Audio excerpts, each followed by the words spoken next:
సర్వ సమాజ్ గతంలో ఇచ్చిన హామీ మేరకు కస్తూరిబాలో చదువుతున్న స్టూడెంట్స్ కొరకు ప్రోత్సాహం అందజేయడం జరుగుతుందని సర్వ సమాజ్ కమిటీ అధ్యక్షులు నీలం రవి అన్నారు. గురువారం కస్తూరిబా పాఠశాలకు సర్వ సమాజ్ ఆధ్వర్యంలో 2 బెంచీలు సర్వ సమాజ్ ఉపాధ్యక్షులు బర్లా మోహన్ 1 బెంచీని అందజేశారు. ప్రముఖ వ్యాపారవేత్త కవితారాజు పాఠశాల కొరకు స్పీకర్ బాక్స్ అందించారు. వీటిని సర్వ సమాజ్ కమిటీ అధ్యక్షుల చేతుల మీదుగా పాఠశాలకు అందజేశారు. ఈ సందర్భంగా నీలం రవి మాట్లాడుతూ గతంలో పాఠశాలను సందర్శించిన సందర్భంగా ఇచ్చిన హామీలు నెరవేర్చడానికి కృషి చేస్తున్నామని, భవిష్యత్తులో కూడా స్టూడెంట్స్తో పాటు పాఠశాల అభివృద్ధి కొరకు సహకారం అందజేస్తామని తెలిపారు. దూర ప్రాంతాల్లో నుండి కస్తూరిబా పాఠశాలలో చదువుకునేందుకు వస్తున్న స్టూడెంట్స్ శ్రద్ధతో చదువుకొని పాఠశాలకు కన్న తల్లిదండ్రులకు మంచి పేరు తెచ్చిపెట్టాలని అన్నారు.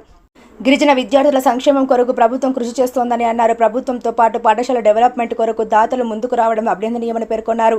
పాఠశాల కొరకు బెంచీలు, స్పీకర్ అందజేసిన దాతలకు సర్వ సమాజ్ తరపున కృతజ్ఞతలు తెలిపారు. ఈ కార్యక్రమంలో సర్వ సమాజ్ ఉపాధ్యక్షులు బర్లా మోహన్, కోశాధికారి కాపు కుమ్మరి హరీష్, రైటర్ పర్షా నవీన్, గిరిజన నాయకులు బోర్లింగం, శర్మ నాయక్, గోపాల్ నాయక్, తుక్కాజీ నాయక్తో పాటు కవితారాజు, బోర్ Mohan, DS Ravi, Kasturiba madam, Anuradha, teachers పాల్గొన్నారు. అయితే మా సభ్యులకు 91 మందికి కూడా మేము ఫస్ట్ మీటింగ్లో చెప్పినాం. అంటే ఒక లిస్టు తయారు చేసి ఎప్పటికప్పుడు పర్ డే ఒకళ్ళు అన్ని గవర్నమెంట్ స్కూళ్ళు, హాస్పిటల్స్ విజిట్ చేయాలన్నాం. కానీ అది ఇంప్లిమెంట్లో భాగంగా కుదరలేకపోయింది. అయినా మా 4 సభ్యులు మాత్రం ఎప్పుడు చెప్పినాం, హాస్పిటల్ కావచ్చు, స్కూల్స్ కావచ్చు, ఇంకా ఇతరితర గవర్నమెంట్కి సంబంధించిన ఏ వ్యవస్థలపైన ఎక్కడ సమస్యలు ఉన్నాయో ఆ సమస్యలు ఎట్లా తీర్చచ్చు వెళ్ళి విజిట్ చేయాలని చెప్పడం జరిగింది.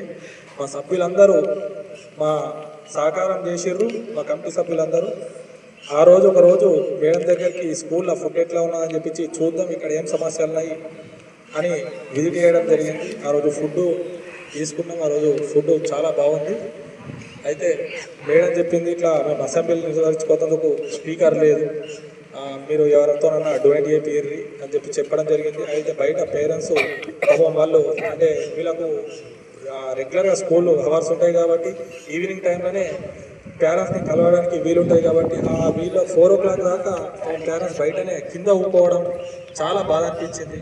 దాన్ని చూసిన వెంటనే అదే రోజు ఈవినింగ్ ఆ బెంచ్లు ఆర్డర్ చేద్దామనగానే మా ఉపాధ్యక్షుడు వాళ్ళ తండ్రి పేరు మీద 1 ప్లస్ కమిటీ పేరు మీద మేము ఒక 2 మేము వెంటనే బాక్స్ కావాలా అని చెప్పి మా రాజన్న చెప్పంగానే 7,000 రూపీస్తో కంపెనీకి సంబంధించింది కాబట్టి 7,000 రూపీస్తో ఆ బాక్స్ ఓరియడం జరిగింది. దీనికి అంటే ఒక ప్లాట్ఫారం క్రియేట్ చేయాలి.